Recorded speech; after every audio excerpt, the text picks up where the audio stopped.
Tell me when, Pat. Go ahead. Welcome to another question and answer here on a very hot day in Arlington, Massachusetts. Welcome, Broadway Upholstery School, question and answer. And we've had another busy week here. We're very lucky to be busy. We're glad about that. We had Jimmy in here earlier. He's in our vast studio audience out there somewhere, Jimmy. Oh, good! There he is. He's 3, 4, 5. He's 10 over, and he's 1, 2, 3, 4.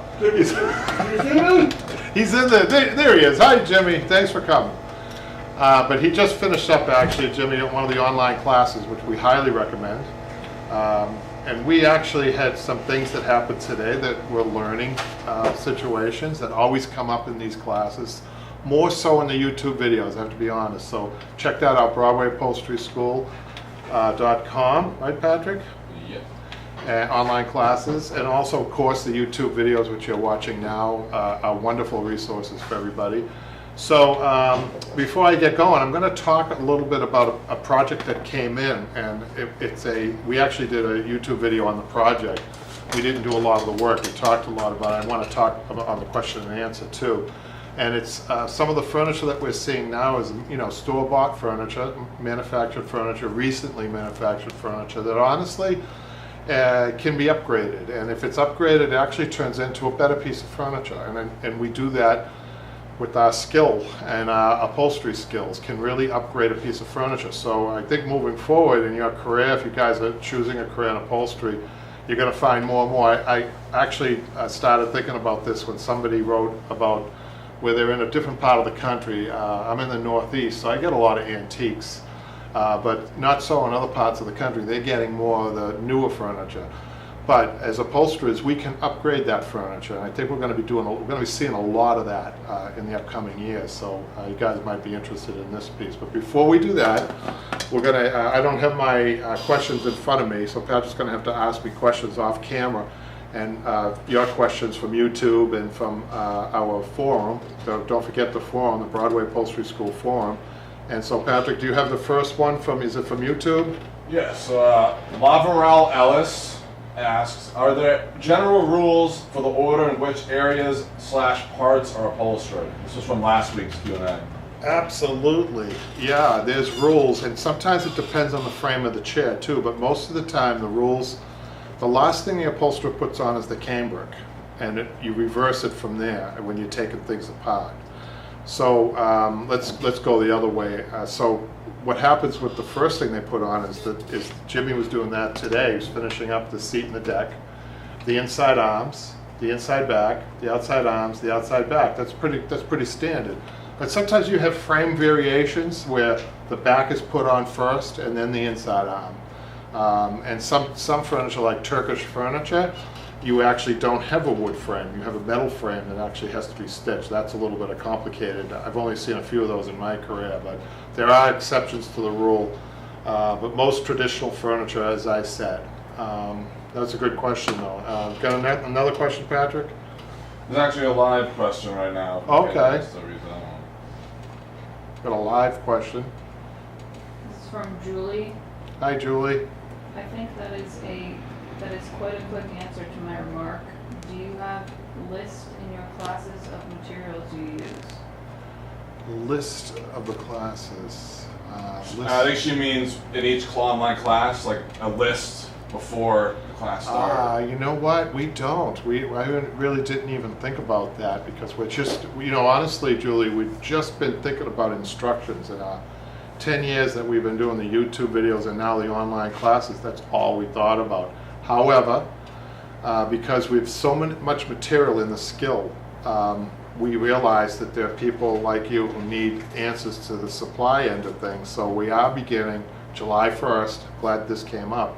July 1st, we're going to be offering supplies and consultation online. So if you're doing a piece of furniture, if you're signing up for the online classes, and you're doing a piece of furniture that's very similar and you give me a little feedback on what you need, then we'll customize a supply kit for you and send it to you and quote you out a price, obviously. So that is upcoming, so it's a good point, right, Patrick? Yeah, and also in all future classes that we post, since we're going to be offering supplies on the site, yeah, we're going to list the supplies in the class that you need and direct you to the shop section of the site. So you can literally buy all the supplies you need for that class. Very Or if you good. already have them, it'll be listed there too. But Very good. now they're offering them, now that we're going to be having them, we're going to link them up with the classes. So, and I'll try to go back to the old classes and maybe watch some of Dad. You can help me out and I can try to list what was featured in that class. Very good idea. Thank you, Julie, for that question. We did in the East Lake, there is a class orientation. I'm not sure why we stopped doing that for the rest of them, but in the first class at East Lake, I think we did have a list of tools, I think. Yeah, that's interesting. I mean, we were always so set on the skill end of things that we really weren't thinking about the supply end, but I'm so used to the supplies and what I need. But actually, you know, when I present the supplies and what we need to a student or something, it's actually very complicated what to get, how much supplies to get, et cetera, et cetera. So thank you, Julie, for that. We got another live question. This is from Sylvia. Oh, hi, Sylvia. Since you are on the subject of newer furniture, do you have any suggestions for getting staples to really attach and stay in the plywood that most newer furniture is made of? If you're having difficulty with, keep in mind particle boards are even worse, but if you're having trouble with putting a staple in plywood, I would think that it's a mechanical problem. I would think that you're either using the staple gun. There's a problem with this. I assume, Sylvia, you're using a pneumatic staple gun with at least 80 pounds of pressure, and a good one at that. If you're using an electric gun, that's going to bounce right off of plywood. That's my experience. They're no good. Or you're not, if you have that, you're not using a long enough staple. So my experience is plywood is fine, especially if you're going through fabric to the plywood with the proper equipment. So thank you for that.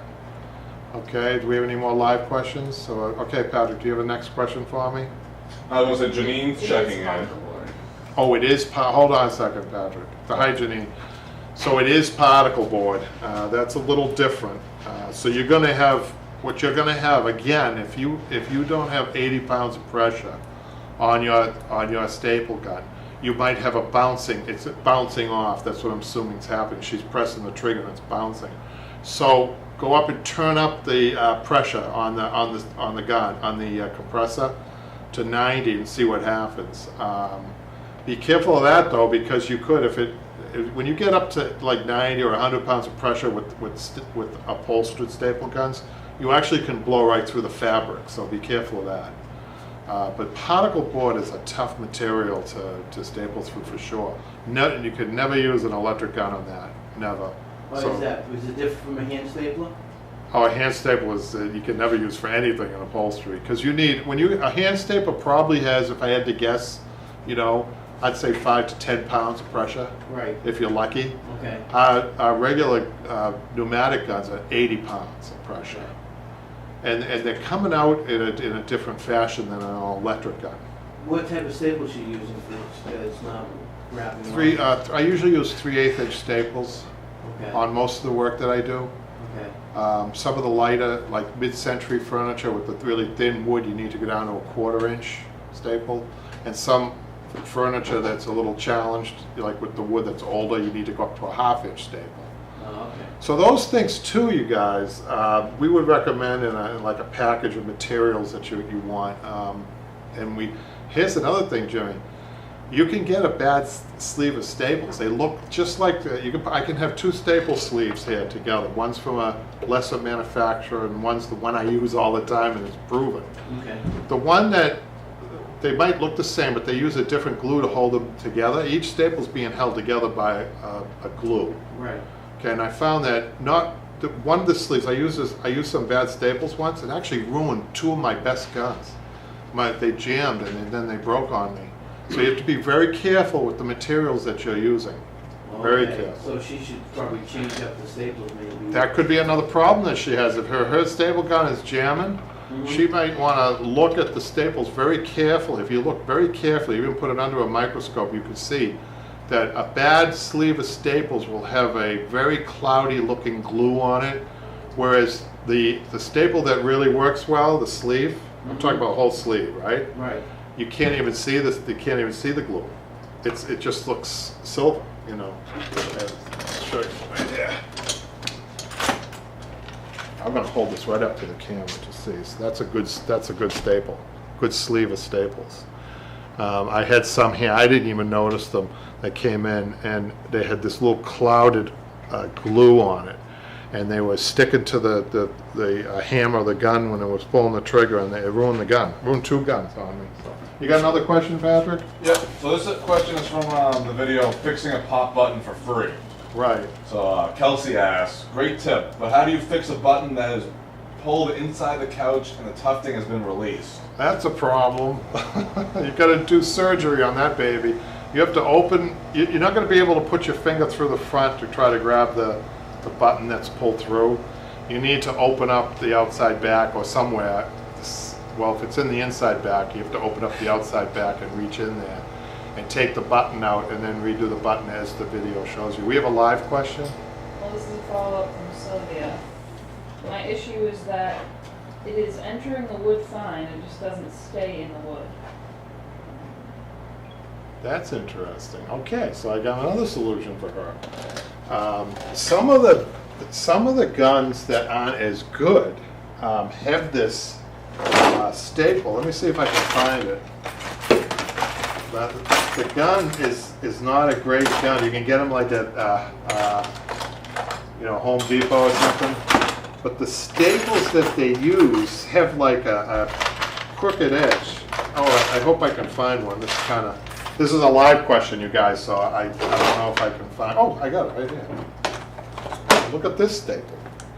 Maybe this is her solution because it's got this point. There's these points. Maybe that will hold better for your particle board. Give that a try. Let me see if I can think. Tacks won't work. This is an idea. You could try it. So what's happening with her, the staple's going all the way in, but then it's pulling back out. And like the fabric is actually, I'd like to know, she must be using a very heavy fabric maybe. That the benefit of tell her to use 1/2-inch staples. Did she use all 3 size staples? She should do that too on a regular machine. It's a problem that I've not heard of really. Particle board, you can get staples in, I know that. So maybe this particle board is moist. That's another idea that if that staple would come out, but she has another follow-up.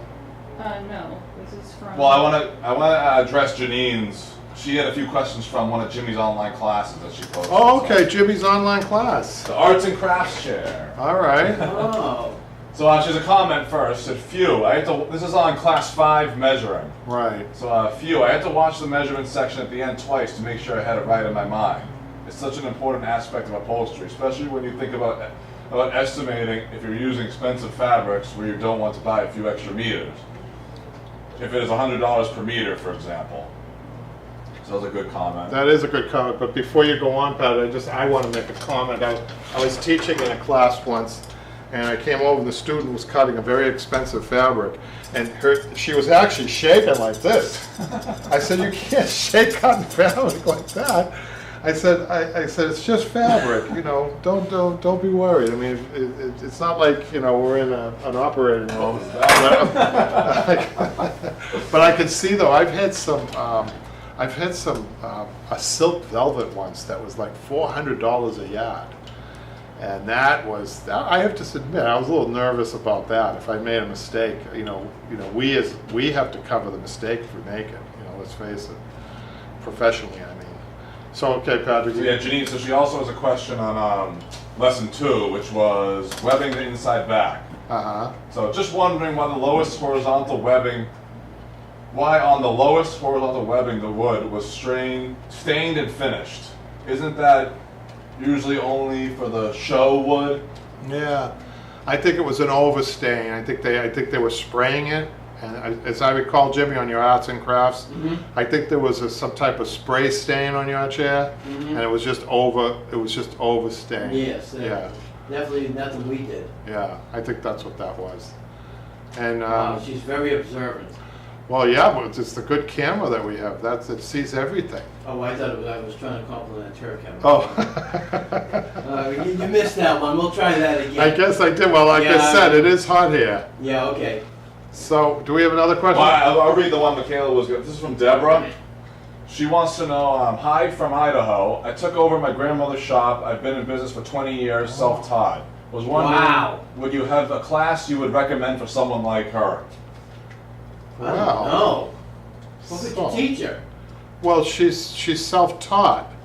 So I'll tell you, I had a student recently who was 30 years self-taught, Okay. and she made a comment about the class. She said she learned more in one class Okay. than in 30 years. It was a good compliment for us in the upholstery here. At Well, Brown I mean, you Upholstery. gotta remember, I mean, you're talking about no education to it. Yeah. And you're applying what you think looks the Yeah. way it should be. But I noticed that those people who are self-taught like that are easy students, and they're like, they pick Yeah. things up really fast, and it just makes them better. So I would say get a yearly subscription. You're into this now. You got Grandma's shop. You got to make sure Yeah, that you please do a send good some job. pictures, I'd love to see it. Yeah, send pictures to the Facebook too of your work. We like to see that. And Yeah, I'd love to see what she does. Deborah, is it Deborah Patrick? Yeah, Deborah Clark. She doesn't mention if she's been a YouTube fan, does she?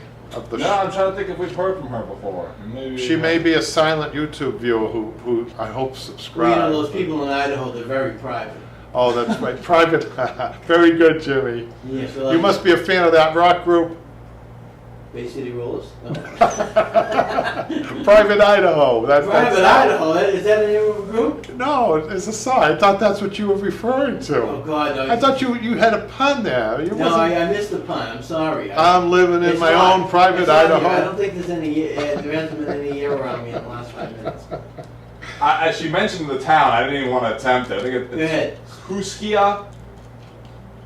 That sounds- Koskia. That sounds like a Polish dinner or something, like a side dish. It does sound a little Polish. Yeah, I bet it is. What- Tell her to send pictures, Patrick. She is subscribed. Found you a few months ago. She did subscribe Yeah. to the YouTube. Ask her if yes, she wants so- to be a member of my fan club, she can be the president. Should be the first one. She might be the only one. And it's good feedback though from somebody, you know, and when she said to her grandmother, we were just talking about Betsy Ross was the best, probably the best female upholsterer out there, right, you guys? Yes. She actually inherited her husband's upholstery shop when he died in Philadelphia. Yeah. Everyone thinks, oh, she's a flag maker, that's all she did. Upholsterers back Oh, then did everything. That's what she's known for, but She's known for that, but you know, I have a theory. I know I mentioned this before. The first day she's in there working on a stuffed sofa, she's sewing up a cushion, and she's at the sewing machine, and the door opens. She couldn't look up. She had to keep working, and this is just my story, by the way. She had to keep working, and she hears a voice saying, "Excuse me." She can't look up. "I'm working." "Yes, what is it?" He says, it's a man's voice, and he says, "Do you do flags?" And she says, "Yes, I can do anything. What do you want?" I just want our country's flag to be made by you." wow. That's just my story. And then she looked up, and there's George Washington right We there. could Yeah, probably right. Hey, you know what? That could be a next month's upholstery monthly. Oh, How's there that? you new blog go. right there. There you go. Is there another question, There's a few I gotta Michaela? catch up on. Michaela has They're coming one. in. They're coming in. Michaela has one. This is from Erica. Hi, Erica. What is the best way to sharpen your upholstery scissors in between taking them to a professional? Oh, Before you answer that, Dad, though. What? That's what I meant. Terry says, this is very important. I gotta say this. Yeah. She said, "Sorry, I'm late. Busy putting in coconut hair." Oh, you're kidding. Pan to Jimmy right now. He is the What do you cook. say? I heard the word coconut. What? What? The joke that'll never end. Yeah, well, you know what? You guys are kind of taking it to a new level. I don't want to say why. You know? We have a beautiful, get him back. Whose question was So, you want me that? to read it again for you? Erica wants to. What is the best way to sharpen your upholstery scissors between taking them to professional? Guess what, Erica? I don't even take mine to a professional anymore since I got the Scissor Pro 500. And we don't stock these, Patrick. I don't think, right? No, we don't. But maybe you want. We to. actually might be offering our own Scissor. brand of scissor, our own a special, order scissors sharpener coming up. But It's just two now- rocks, right? That you put the scissors in between. the question is, I don't think it really so much matters what type of scissor sharpener you have. I think it has a lot to do with the way you sharpen the scissors, right? So actually, I'm going to plug this in. I don't know if you can see over here, Michaela. I'm gonna do a little scissor sharpening while I'm here. Might as well get Jimmy's scissors here. So, a right-hand pair of scissors, right, gets sharpened with the label of the furniture of the maker out. The sharpener maker out. Put it on. On the first one is the coarse. Is coarse, and the second one is the finer one. And the thing about this machine over trying to sharpen your own scissors with the file or something is that you don't get the proper angle. So your scissors are angled, so you have the angle already in this machine. So you just simply put the blade in, run it along here. Now I'm off to the side to show you guys. You want to be on the front of it when you do this. If you have a left-hand pair of scissors, you simply turn the machine around, and it will do the left-hand scissors. So isn't that something? So do we have another question live first? Some comments. We have Julie says she found us literally 5 minutes before we came on today. Wow, is this the same Julie that just had a comment? Yeah, but at the very beginning. Wow. Oh, thank you, Now, Julie. where's Julie from? She didn't say. She's keeping it secret, I guess. Really? We have ways of finding out, you know. I'm trying to catch up. Pat, she says she's from Indiana. Oh, that's Indiana. Larry Bird. Oh, really? We know I missed that, Indiana. Michaela. Well, we had a guy that was a decent basketball player. He was okay, right? Yeah, he was okay. Yeah. I think that was somebody else, Michaela. I don't see where you saw that. Yeah, she's there. No. She's reading it. It's the third comment. 1, 2. Oh, okay. Okay, do we have any more live comments, Patrick? Not live. A lot of good comments. Questions. I have one more question from you for YouTube. If you want to. Okay, go ahead. Read that off. Go ahead. Okay. So this one is from the longer one. Let me get it out. Marini, I think. I'm not sure. Great tip, but the tough thing was present. This is from fixing the pop button again. Okay. Popular video. But the tough thing was present in your video, and all that needed to be done was reattach the button. What do you do if the fabric is popped out too? My daughter just inherited a new sofa, and one of the tufts is out, with the button still attached to the fabric. Well, that's a button that needs to be replaced with this. What you're looking at is a button that doesn't, the slip knot's gone on the button. It's either the slip knot's loosened up or the string has broken inside and it's looser than all the other buttons. So you still have to go through that whole procedure.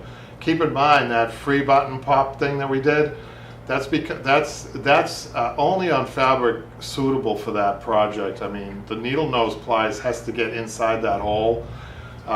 It's a very, it's probably going to be a heavy fabric that will work on. A lighter weight fabric it might not work on, so you would need the German needle and the technique of the German needle, which we have on there in one of our videos, right, Patrick?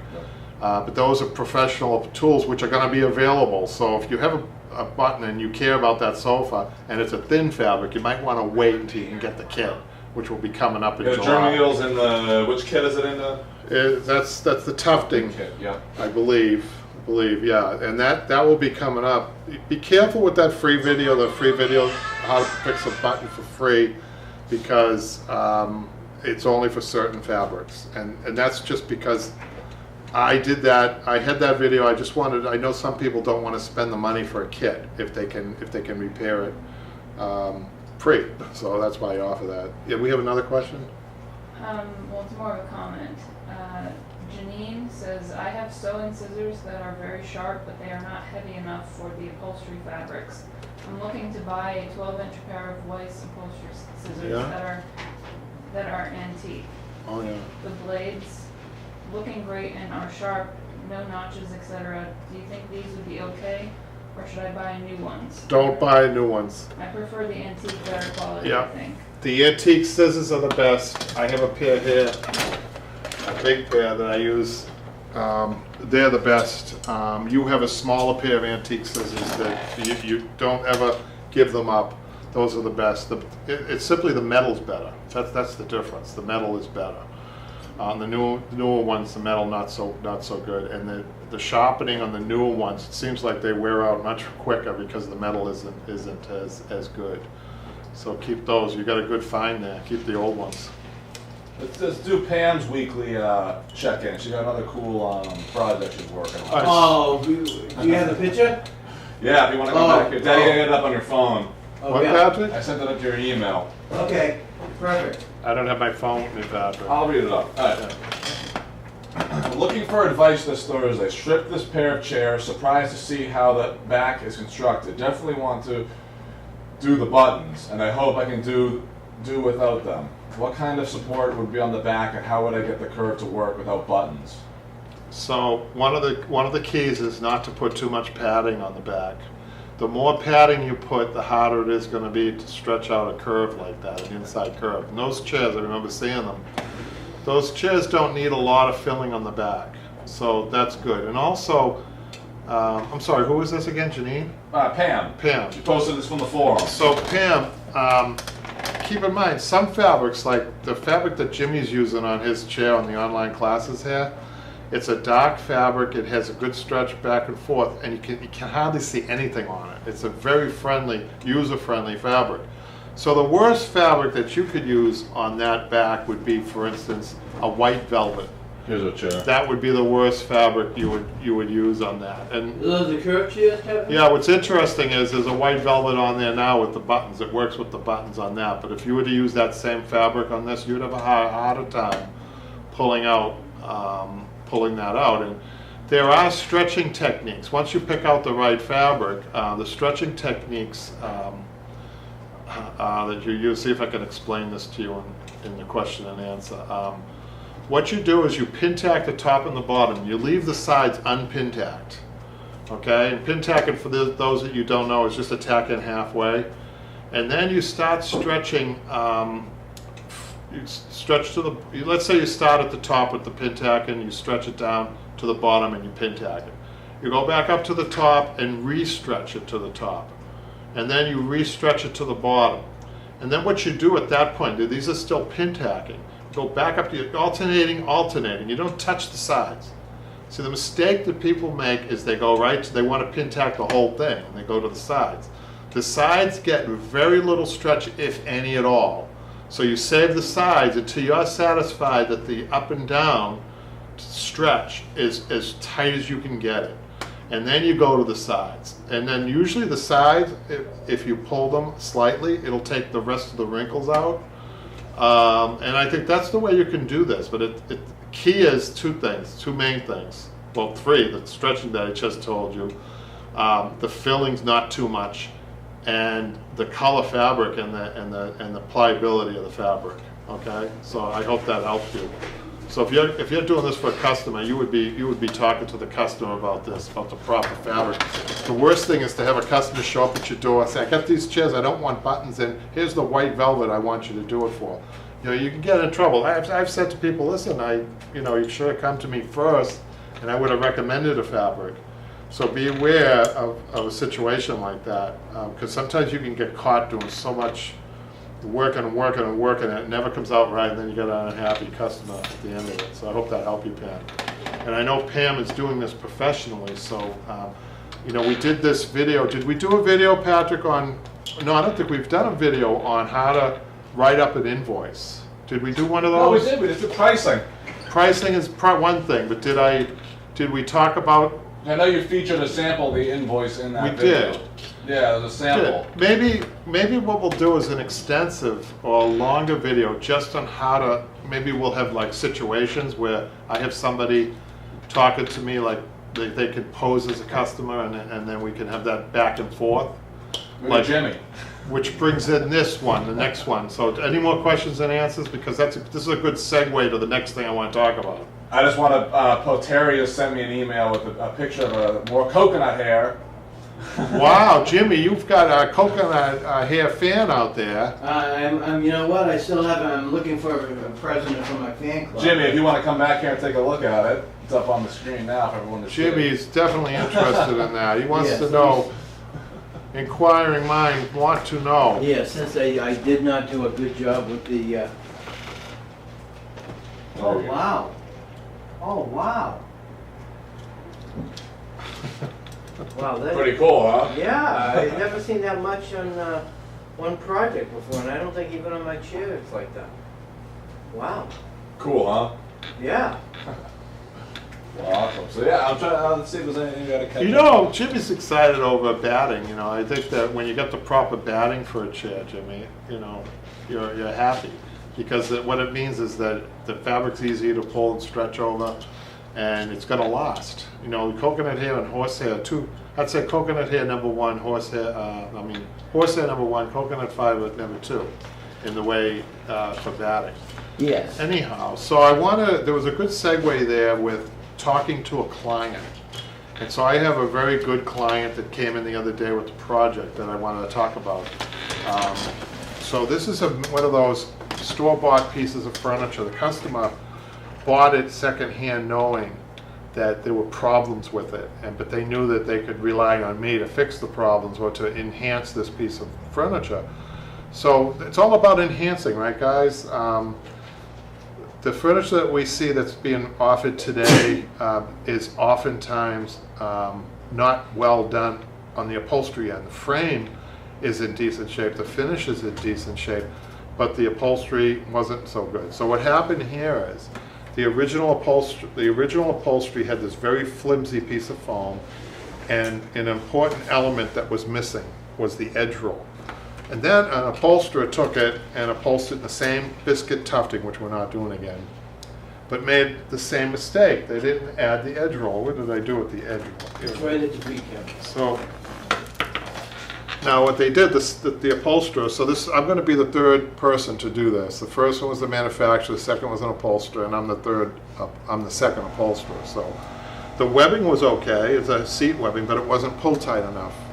And they didn't put this edge roll in, which is such an important thing. As soon as the customer brought it in, the first thing I did was feel a long hand. I realized that they didn't have an edge roll, which is a huge component to this. So the other thing they don't like is the biscuit tufting. So what we're going to do is we're going to redesign this. We're going to put so what I'm going to do is re-web it. I'm going to stretch it properly with my webbing stretcher. I'm going to burlap it. That's another thing they didn't do. They didn't burlap it, which is add strength to the seat so that it doesn't sag. They didn't do that. And then I'm going to add the finger roll. I'm going to put some rubberized horsehair. If the customer wanted to pay a little bit more for real horsehair, I would have done that. But sometimes that it's a very expensive procedure. And honestly, in something like this, I don't think it was required. So I'm going to use that rubberized horsehair. And then I'm going to take a very thin, maybe a half a layer of cotton and put it over that. And then I'm going to put the fabric over that. And then I'm going to make a 2-inch or 3-inch seat cushion, I'm not sure which is going to have a piping around the whole thing. And then the arms need a little work too, you guys. I don't like this transition up here. And, we talk a lot in the online classes. I'm going to have Jimmy come up in a minute about transitions. This is one transition here, and they had a very hard time. This was very rough over here. It's just a rough cut, and the pleat kind of wanders all over the place. So I'm going to fix that. I might put a welt here. I'm not sure, or do a better job cutting it. So that's that. So that's a way you can enhance a piece of furniture.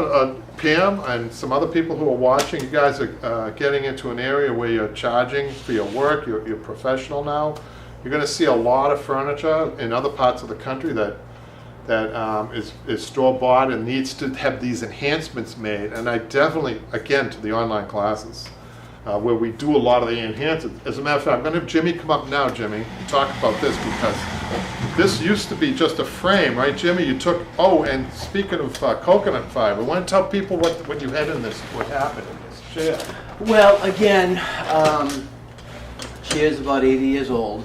So when I had taken it all apart on one Sunday afternoon, when I had, felt like the upholstery job should be started and finished. Weren't you watching that movie by Elvis Presley? No, I was watching Blue Hawaii or something? No, I was watching the town that I'm in. I thought to get inspired. No, I watched the town. Oh, okay. All right. No, he watched the same scene where he was an extra. Well, yeah, I go over it. It keeps reminding. For those of you who don't know, Jimmy was in the movie The Town with Ben Affleck, was it? Yes.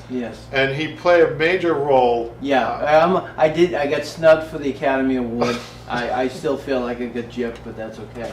We won't get into that. That's for another show. So you were home watching the town, you're taking this chair apart. I went to a friend's house and we did the stripping of a lot of tacks, a little bit of a gimp frame. Yeah? Not realizing that the webbing was old. Mm-hmm. The coconut fiber was even older. But you meticulously and carefully and with great love took the coconut fiber out of the chair. Yes, that And was a placed mistake. Placed it gingerly in pillowcases. Yes. Pillowcases you bought at Bloomingdale's or one of those big made no, Macy's. Let's not go. Let's okay. Silk, were they silk or cotton? It wasn't. Yeah, it wasn't. Cotton. Cotton. So you meticulously. You want the thread count? Yes, I want your account. Can't you take coconut out of account? ACCOUNT. Almost. I'm a good Scrabble player. Isn't there Are you? coconut in there? You come over to my house, we'll stop to Scrabble. Yeah. Make you feel wanted. I didn't mean to distract you, Jimmy. Go on with your story. Well, anyway, after washing the coconut fiber, You wait a minute. You washed the coconut fiber. I wanted it to be clean. It'd been in the chair, God knows. So how did you do that? Well, I did the usual, beat it on the rocks behind the house with the brook. That's the old-fashioned way. Yeah, You gave it an old-fashioned beat. I was in the little house in the prairie mode.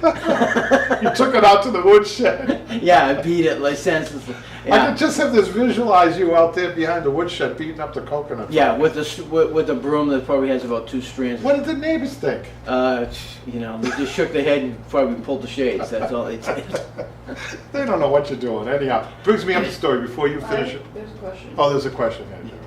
I was just getting into the story. Well, there's a comment and a question. Uh-oh. Terry says a more detailed estimating video would be very helpful. Okay.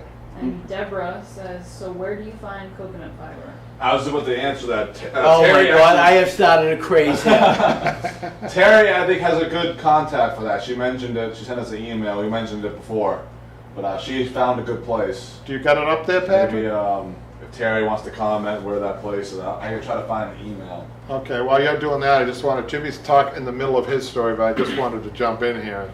Yeah. One day during a class here, we used to have large classes here, 12 people if you can believe it, in this little space. We had 8 here when I was here. There was 12, Adult Ed had 12 here. Wow. And I was by myself, so anyhow, I had one woman who had horsehair that she needed to pick. Mhm. So it was a nice day, so I sent her out on the sidewalk to pick her horsehair, not realizing. I remember that Do picture. you remember the image Yes. of that? Now, Yes, here- here's it was like she was like a homeless person. But the people were walking across the street. All they saw was a woman picking hair. They didn't see that it was a horsehair. Yeah, that she was in a class. She was in a class. She's just. She lived in the suburbs. She was married, dual income. She's just on the sidewalk with this big clump of hair. She should, you know what? If she put a can out in front of her, she probably could have made some money. But no, people were avoiding her. I would have too if I didn't know what she was doing. Oh well, Think yeah. about that. Okay. In the middle of Arlington, yes, I understand. No, I mean, it that was part. like you with the coconut fiber. No. Go on with your story. So anyway, I washed the coconut fiber because they said I'll get it nice and clean. My dryers in my apartment building, unfortunately, are on the higher end of heat, and that's what I was concerned about because I thought if I let this go, God, we'll start a fire and that'll be the end. So of you it. washed it though first. I washed it. I let it dry. Did you and wash it in rinse site? What did you add? I like a normal rinse cycle. And it got very wash it. wet, didn't it? Well, yeah, that's what happens when it goes into a washer. I guess you obviously don't know those things, Kevin. So it comes out really wet. It came out really wet. I tried to let it dry. Unfortunately, it got a little bit moldy at the same Oh, time. it never made it into the dryer? It did make it into dryer. I did dry it for a short time, again, because my dryers are very high heat. I didn't want them to, given the coconut fiber and the heat, I didn't want a problem to be getting out of control. I was afraid of fire or something. But the day you came in with you had I was about, crying. he had about 14 garbage bags, I'll never forget, white garbage bags full of coconut fiber that was still wet, I have to say. It was damp and moldy. Well, I know because I had seen it that weekend. It was like a week before. It was a sad sight to behold, Jimmy. I know. So- and what'd you do? What did you say? Well, I don't remember what I said. I know I was kind. Kind of what? What did I say? Because that's a lot of I'm work. joking. You just thrown this. You did a lot of work. Oh, it was a lot of work. I mean, I had no idea what was underneath it. You and I both don't know that. But if that was horsehair, you would have had no problem. Horsehair just does so much better. I actually never heard of anybody washing coconut fiber before. Well, I got the idea from your assistant. I Oh. said the reason I did that because it was older. I said Yeah. dusty and let me clean it up. Yeah. You know, if I could have probably done it in the sink and let it dry, Right. another method, I think it might have worked. But Right. I failed. That's okay. All right. So moving on. Well, moving on, then we'd move to your chair. We had to come up with an alternate plan. Yes. Coconut fiber. We had It's called Jordan's Furniture. We No.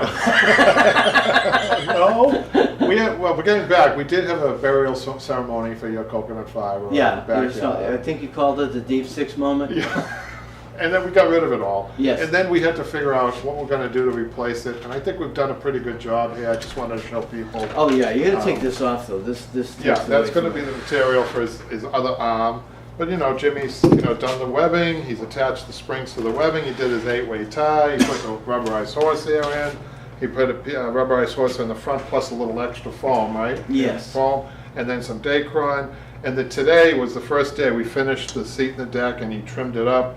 And he did an inside arm, which was kind of cool in one class. At least we got it. Now we have a definition of what it's going to look like. Yeah, I thought it was really good. I like when people get to the point, they do so much work before the fabric like you did. Mhm. And then when you start putting the fabric, you start to see the light at the end of the tunnel. you know? Yes, you're seeing how. Oh, okay. Now I'm seeing the Yeah. finished product.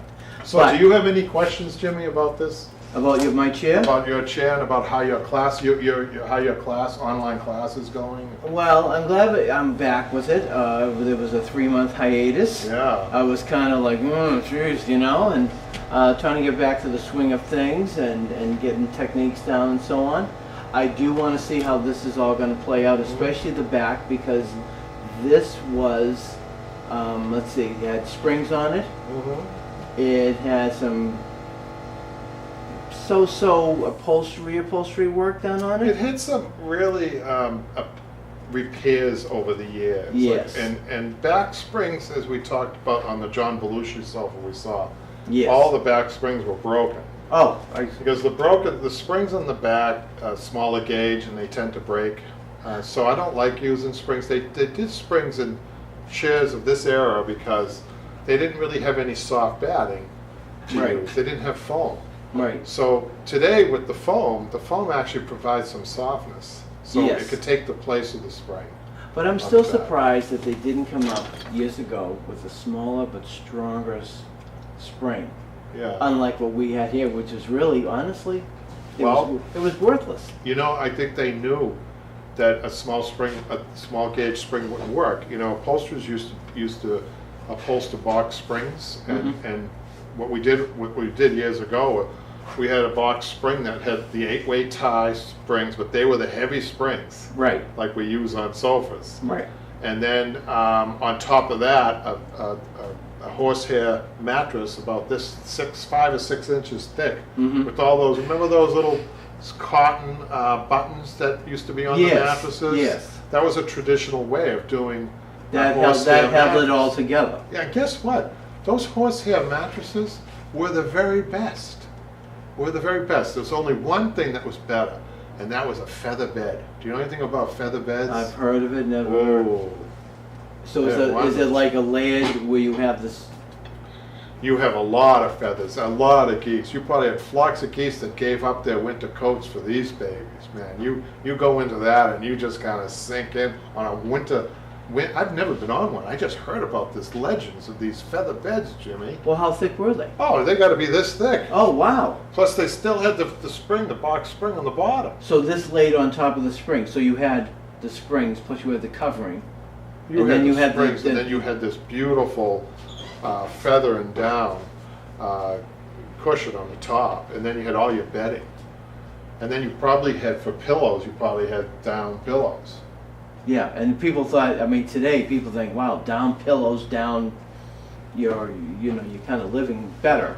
not living Well, better, listen, but this is expensive. it's expensive. It's expensive. I did one time, I did a Turkish, they call it a Turkish cushion, Mm-hmm. a floor cushion, Mhm. that went into a bay window. The customer wanted all horsehair in a bay window. So usually a carpenter has to make a seat, a wooden seat off the floor about Right. 14 inches.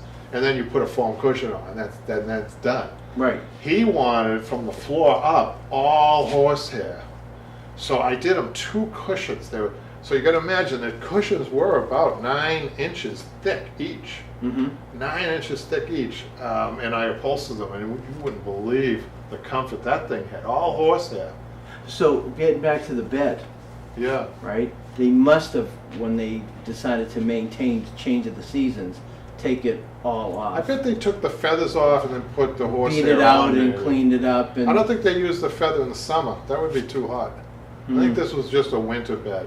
Really? That would be my guess. Okay. We'll have to look that up. Now because now you get me Yeah. curious about especially Yeah. with the thickness. But we could do things like that still. It's just so cost prohibitive today. All the Oh, yeah. materials are too expensive. So do we have any other more questions? Patrick, no more questions or comments for you? Just a comment from Janine saying, thanks for the lesson, Jimmy. You've helped us all. Oh, no problem, dear. Anytime.